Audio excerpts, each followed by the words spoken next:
నమస్తే welcome to RV tours and travels private limited అతిథి దేవో భవ గోల్డెన్ టెంపుల్ భారతదేశంలోని పంజాబ్ నడిబొడ్డున స్వర్ణ కాంతులతో మెరిసే ఆలయం అమృత్సర్ లో అమృత్ సరోవర్ అనే పెద్ద నీటి కొలను మధ్యలో ఉన్న సిక్కుల పవిత్ర ఆలయం. దాని అందం, ఆధ్యాత్మికత, ఆకర్షణ ప్రతి సంవత్సరం మిలియన్ల మంది పర్యాటకులను ఆకర్షిస్తుంది. అమృత్సర్ స్వర్ణ దేవాలయం ప్రపంచంలో ప్రసిద్ధిగాంచిన పవిత్ర స్థలాలలో ఒకటి. ఈ స్వర్ణ దేవాలయాన్ని శ్రీ హర్మిందర్ సాహిబ్ అని కూడా పిలుస్తారు. ఈ పవిత్ర స్థలాన్ని సందర్శించడానికి కేవలం సిక్కులు మాత్రమే కాదు, అన్ని మతాల వారు దేశ నలుమూలల నుంచే కాక ఇతర దేశాల నుంచి కూడా పెద్ద సంఖ్యలో తరలివస్తూ ఉంటారు. ఎవరైనా ఈ ఆలయంలోకి అడుగు పెట్టగానే ఎంతో ప్రశాంతతకు లోనవుతూ ఉంటారు. ఇతర మతపరమైన ప్రదేశాల మాదిరిగా కాకుండా ఈ ఆలయంలోకి ప్రవేశించడానికి ఉండే మెట్ల మార్గం కిందకు ఉంటుంది. అంటే దీని అర్థం దేవుని దగ్గరకు వచ్చే భక్తులు తమకున్న అహంకారం, రాగద్వేషాలను వదులుకొని వినయపూర్వకంగా మెలగాలని, ప్రతి ఒక్కరూ ఇలాంటి నిరాడంబరమైన జీవన శైలిని కలిగి ఉంటే దేవుని ఆశీస్సులు ఉంటాయనేది దాని వెనుకున్న ఉద్దేశ్యం. ఈ ఆలయం అన్ని మతాల వారికి తెరిచే ఉంటుంది అనడానికి సాక్ష్యంగా ఈ ఆలయానికి 4 దిక్కుల ప్రవేశ ద్వారాలను ఏర్పాటు చేశారు. 16వ శతాబ్దంలో 1581లో ఆలయ నిర్మాణ సమయంలోనూ గురు అర్జన్ దేవ్ అన్ని మతాల వారిని ఆహ్వానించారు. దాంతో అక్కడ కుల మతాలతో సంబంధం లేకుండా ఆలయానికి ఎవరైనా వెళ్ళొచ్చనే భావాన్ని కూడా తెలియజేశారు. బుద్ధ భగవానుడు ఒకప్పుడు ఈ స్థలంలోనే కొంతకాలం ఉండి ధ్యానం చేశారని పురాతన రికార్డుల్లో కూడా ఉంది. అప్పట్లో ఈ ఆలయం ఉన్న ప్రదేశం మొత్తం దట్టమైన అటవీ ప్రాంతంలో ఉండేదని, దీంతో బుద్ధుడు ఈ ప్రదేశాన్ని ధ్యానం చేసుకోవడానికి మంచి అనువైన ప్రదేశంగా కూడా ప్రకటించినట్లు చెబుతారు. ఈ ఆలయం దాదాపు 67 అడుగుల ఎత్తు, 2 అంతస్తులలో చతురస్రాకారంలో ఉంటుంది.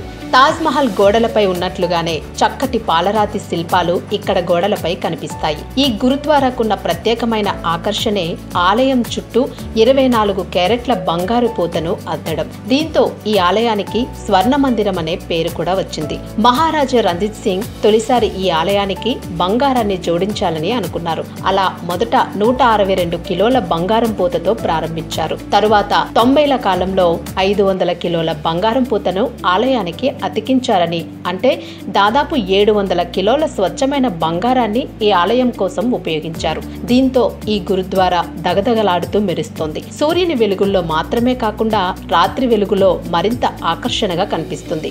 ఇక్కడ ఉన్న కొలనులో నీటిని ఇక్కడకు వెళ్లిన భక్తులు అనారోగ్యంతో ఉన్న తమ కుటుంబీకులకు తీసుకుని వెళుతూ ఉంటారు. దీని వలన వారు ఆరోగ్యవంతులవుతారని ప్రగాఢ విశ్వాసం. ఇక్కడ సాంప్రదాయాలన్నీ చాలా పద్ధతిగా ఉంటాయి. ఒక్కోసారి అవి కూడా పర్యాటకుల్ని ఆకర్షిస్తాయి. ఈ గోల్డెన్ టెంపుల్లో నిత్యం వేలాది మంది భక్తులకు ఉచితంగా భోజన ఏర్పాట్లను కూడా చేస్తూ ఉంటారు.